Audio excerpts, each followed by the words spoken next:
This block right here is about crony capitalism. We've got the two top guys in the country. Adam has formed Open Books, which has really gone in to look at what the books are and the check registers of your state governments and find out where your money's really spent. And then following him, we've got Peter Schweitzer. Adam.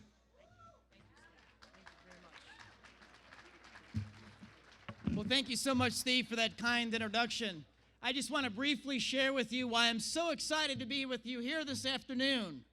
I'm from Illinois, the Super Bowl of corruption. In Illinois, our #1 manufactured product is corruption. So it's great hanging out with the Patriots here in Myrtle Beach, here in South Carolina. God bless you, South Carolina.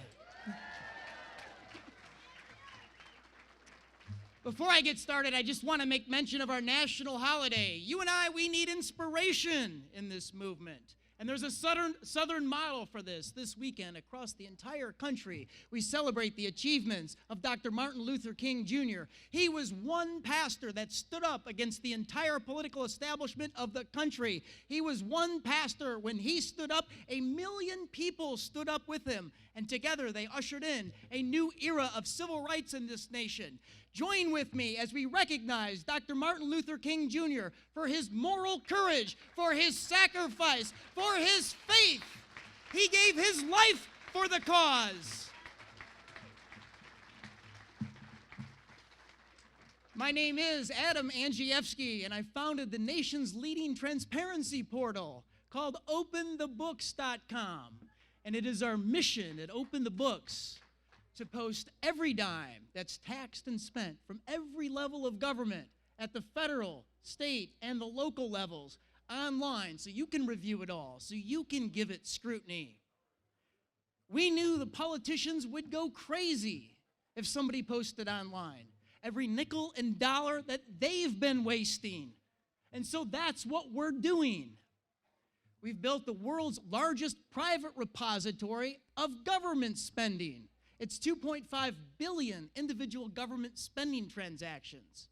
It's all federal disclosed spending since the year 2000. 48 out of 50 state checkbooks, and in 36,000 units of local government across the country.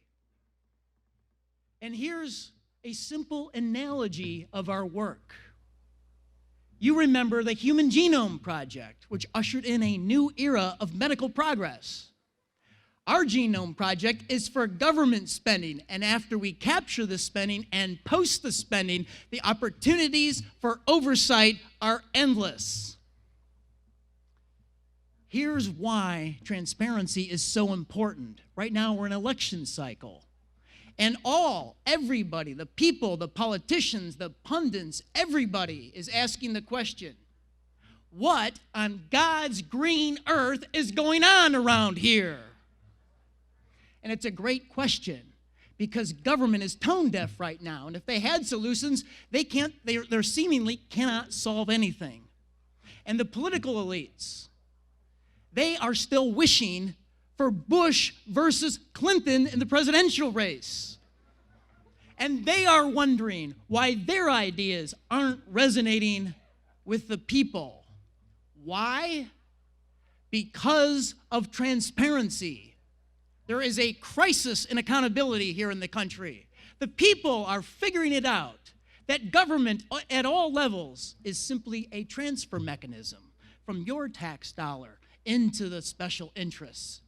Your tax dollar is not funding the public interest. Your tax dollar is funding the special interest.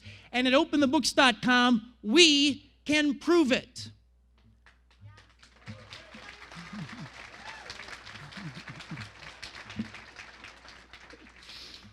Think about the city of Chicago, blue Chicago, one-party rule for decades. And the Democratic base is livid with Mayor Rahm Emanuel. And it's more than just the problems in the police department. Emanuel violated his 2011 campaign promise. Emanuel pledged on the campaign trail to end pay-to-play, to end the historic culture of corruption in City Hall. And we fact-checked him at OpenTheBooks.com, and here's what we found. We took 12 years of the city of Chicago checkbook spending, and we mashed it up with his campaign cash.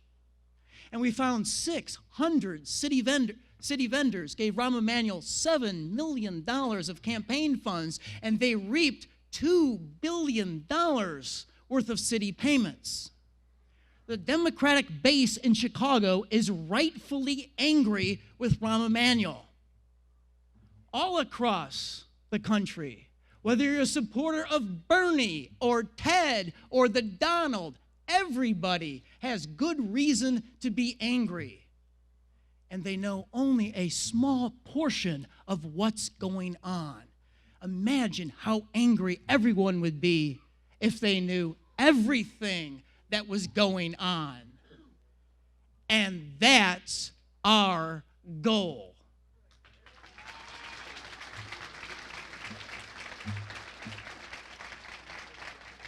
You tell me, what government program is running well?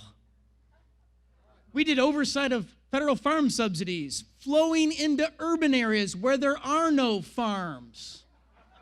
Washington, D.C., New York City, and Chicago. In Chicago, the founder of the Nation of Islam, Reverend Minister Louis Farrakhan, is a farmer. And he has $300,000 worth of subsidies to prove it. You tell me, what government program is running well? All of us remember, over the course of the last 2 years, one of the greatest scandals of our lifetime at Veterans Affairs. And here's the dirty little secret. Nothing's changed. It broke at the Phoenix facility, where there was 3,100 employees, but only 226 doctors. At the very nexus of the scandal, sick veterans wanted to see a doctor, and there weren't enough doctors. So Congress flooded the VA with money, and we fact-checked what the VA did. Over the course of the last 2 years, the VA added 24,000 new hires to the payroll, but less than 2,000 of them were doctors. And now we know that wait times are 50% higher now than what they were during the scandal. This can't be the end of the story. Our veterans deserve world-class health care. They fought for us, and we must fight for them.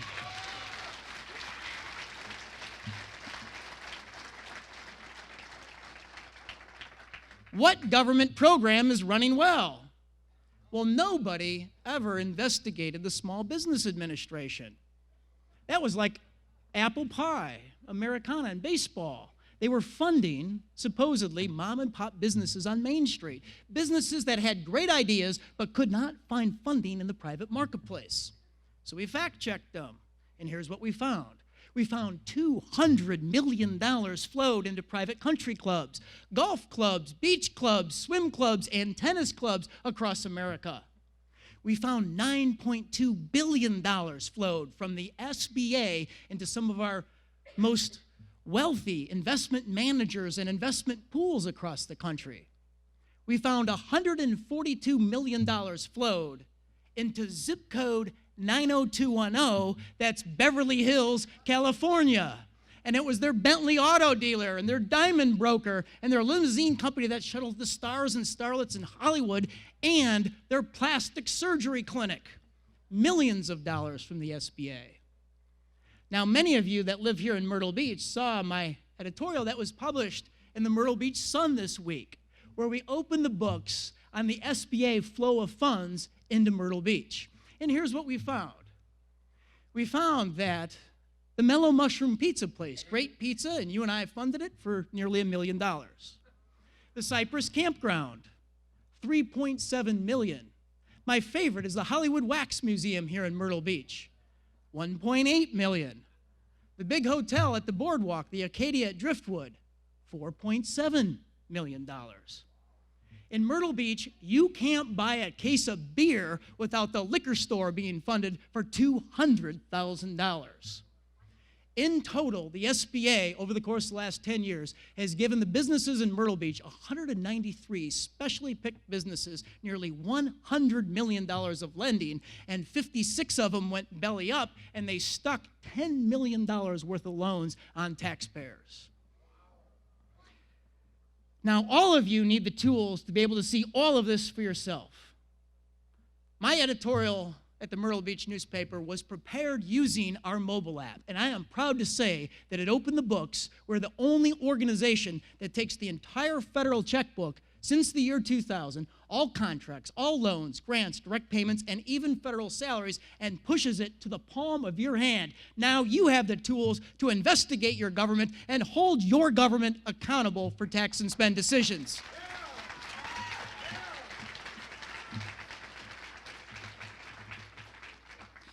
You tell me, what government program is running well? Could it be the EPA? Did you see our news report last fall? We discovered that the EPA bureaucrats spent $92 million on high-end luxury furniture. So it's IKEA for the taxpayer and $800 pencil holders and $7,000 desks for the EPA administrators. We did a comprehensive oversight report of the U.S. Environmental Protection Agency, and this is what we found. Size and scope. The EPA budget is massive. It's larger than 8 states. Grant making. It's compared to the largest private foundations in the country, the EPA would rank number 1. And on grant making over the course of the past 10 years, it's 20 times larger than the Bill and Melinda Gates Foundation, who is the number 1 private foundation.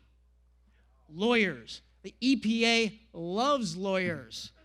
They have 1,020 lawyers on staff. They have more lawyers on staff than scientists. They spent $1.2 billion on lawyers, salaries, and bonuses just since the year 2007. Ranked against the top and largest domestic law firms, the EPA would rank as high as 11th largest over the course of the past 4 years, largest law firm. It has a highly compensated workforce. The average salary at the EPA is $111,000, and it wasn't even enough. Since 2007, they also were paid $10 million on bonuses. The EPA is running a $170 million PR machine, public relations, to push their regulations. And it has a virtual division of public relations officers, 200 of them employed.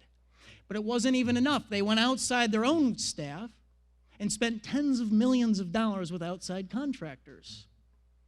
Don't cross the EPA on their regulations or the laws, because since 2005, the EPA has spent $750 million on their criminal enforcement program. The EPA employs 200 special agents. They have police powers.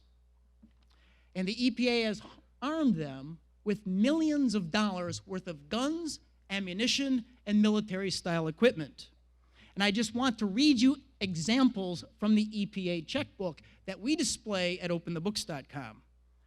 $2.1 million purchased guns and ammo, and other checkbook entries included body armor, camouflage and deceptive equipment, unmanned aircraft, night vision and radar equipment, tactical sets, kits, and outfits, and transport vehicles for passenger and troop.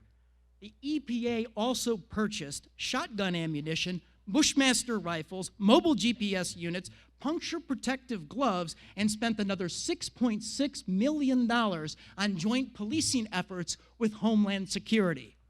Please stand with me. The EPA does not need guns, ammo, and military-style equipment to protect our environment.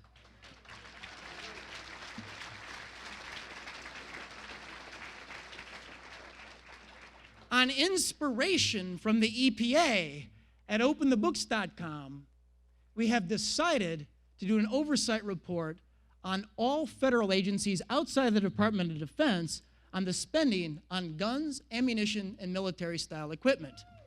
This report will come out over the next couple of weeks. Thank you very much.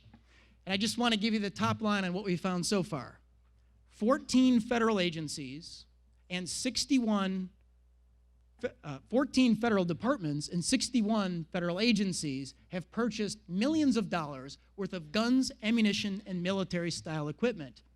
44 of those agencies are what we would call administrative agencies. General agencies, the paper pushers on regulation and other things. And some of those examples are not only the EPA, but also the VA, the SBA, the FDA, the IRS, the Social Security Administration, and even the Smithsonian Institution. This could be our biggest report ever. Stay tuned.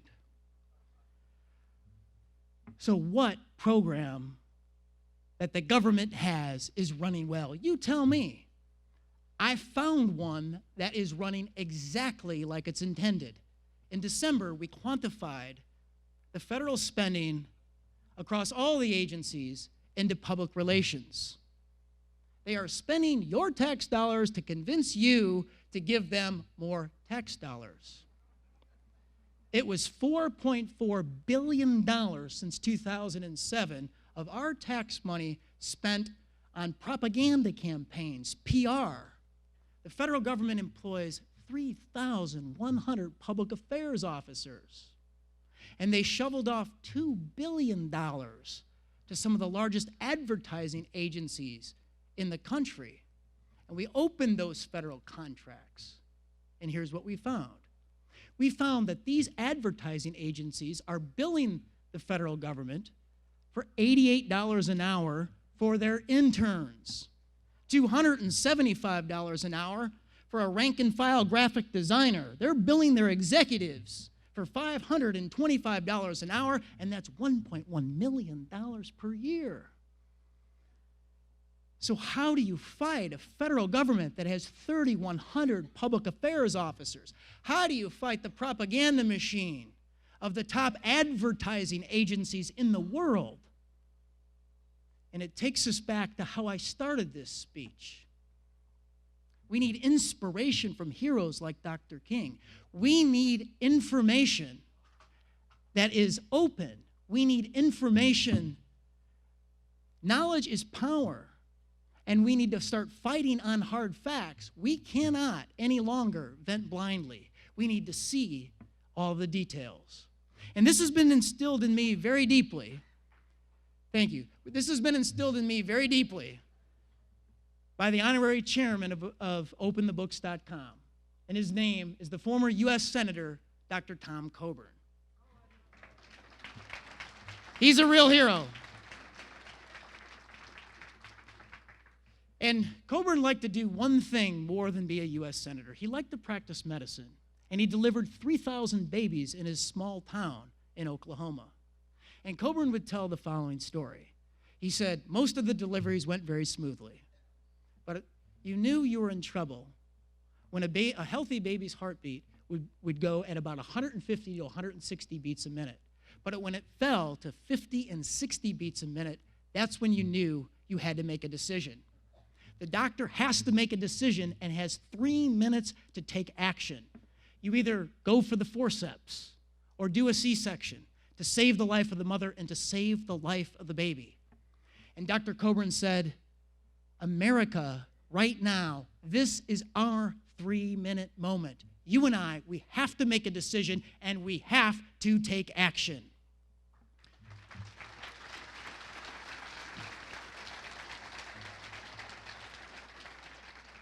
And Coburn gave us the model to do it. And it takes one person with courage to make a majority, and he proved it. Remember 2005.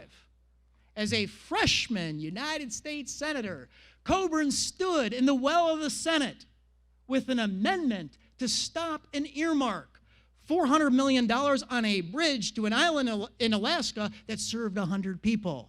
It was the bridge to nowhere. And Alaska was the wholly owned territory of the legendary Republican Senator Ted Stevens.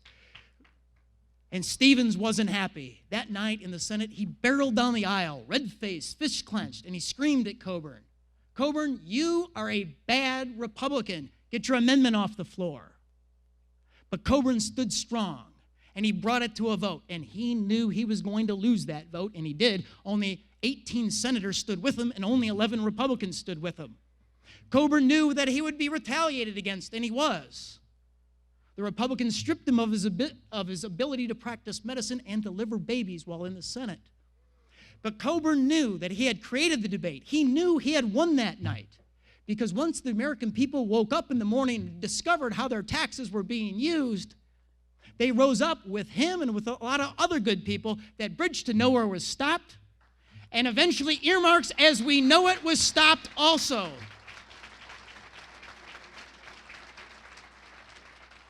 And that's the model. You and I, we need to fight. We need to engage our fellow men. We need to engage in this battle. And when we battle, we win. Please join me. Join the transparency revolution. God bless you. Thank you.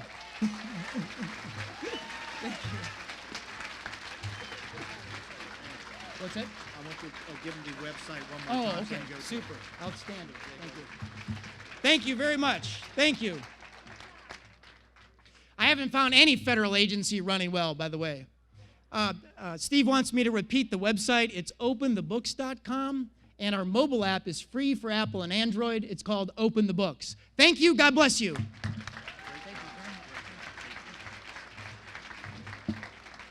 You have to go to that website. That website will start to show you how you can take control of your government. I mean, Adam and the guys have just done a tremendous job.